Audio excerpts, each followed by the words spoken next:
Hello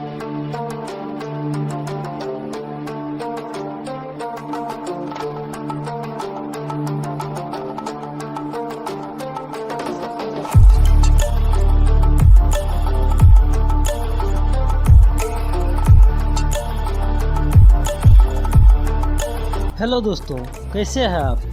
फिर से एक बार स्वागत है धीरज जी के एजुकेशन में।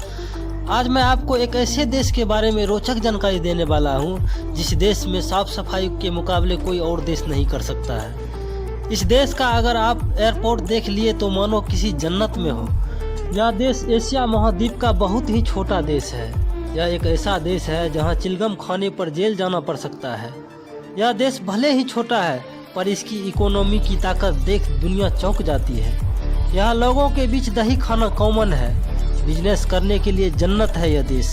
इस देश का नाम है सिंगापुर। तो दोस्तों, अभी तक अगर आपने हमारे YouTube चैनल धीरज जी के एजुकेशन को सब्सक्राइब नहीं किए हैं तो प्लीज़ सब्सक्राइब जरूर कर ले, साथ ही बेल आइकन बटन भी दबा ले ताकि नई नई वीडियो मिलते रहे। दोस्तों, सबसे पहले मैं आपको बता दूं, इस देश का पूरा नाम रिपब्लिक ऑफ सिंगापुर है। यहाँ की कुल जनसंख्या करीबन 60 लाख के आसपास है। इस देश की लैंड एरिया है 7000 स्क्वायर किलोमीटर। इस देश में गाँव नाम कई लोगों को लगता है सिंगापुर एक ही आइलैंड का देश है। मैं आपको बता दूं, यह एक आइलैंड का देश नहीं है बल्कि 65 अलग अलग आइलैंड का देश है। यहाँ का सबसे बड़ा आइलैंड 42 किलोमीटर लंबा 23 किलोमीटर चौड़ा है। कहा जाता है अगर आप चाहो तो इस देश को एक दिन में ही पूरा घूम सकते हो, लेकिन बारीकी से इस देश की खूबसूरती को देखोगे तो आपको समय देना ही होगा, क्योंकि सिंगापुर की हर एक चीज़ अनोखी है। दोस्तों, कभी आपने सोचा है आखिर इतना छोटा सा देश इतना तरक्की कैसे किया। सिंगापुर एशिया का एक छोटा सा देश है। भारत के आज़ादी के 18 साल बाद इस देश को आज़ादी मिली, लेकिन आज ये हमारे देश से 18 गुना आगे बढ़ गया है। एक बात तो तय है, यहाँ के लोग और यहाँ के सरकार जो भी कदम उठाती है उसे पूरा करती है। यहाँ एक जान की कीमत है। यहाँ हर एक इंसान की इज्जत है। इस देश का हर छठा इंसान करोड़पति है। सिंगापुर में किसी के पास किसी चीज़ की कोई कमी नहीं है। इस देश के पास ज़मीन नाम का कोई चीज़ नहीं है। इसीलिए इस देश का पॉपुलेशन सिटी 8000 पर स्क्वायर किलोमीटर है। सब दिन से सिंगापुर इतना अमीर नहीं था। एक समय था जब ये देश आज़ाद हुआ था, तब इस देश के पास शायद ही कुछ ऐसी चीज़ थी जिससे ये देश अपनी गरीबी से छुटकारा पा सके।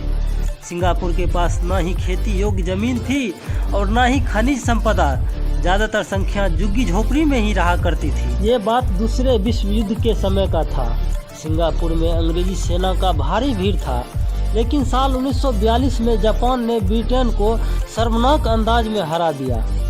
फिर 1944 और 1945 में अमेरिकी विमान ने जापान के कब्जे वाले हिस्से पर हमला बोल दिया।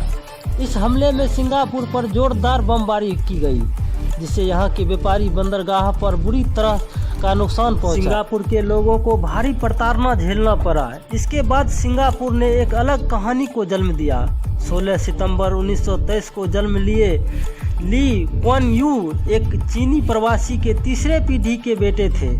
साल 1954 में ली ने पीपल एक्शन पार्टी की स्थापना की। उसके बाद ली ने इस पार्टी की महासचिव बने और अगले 40 सालों तक पद पर रहे।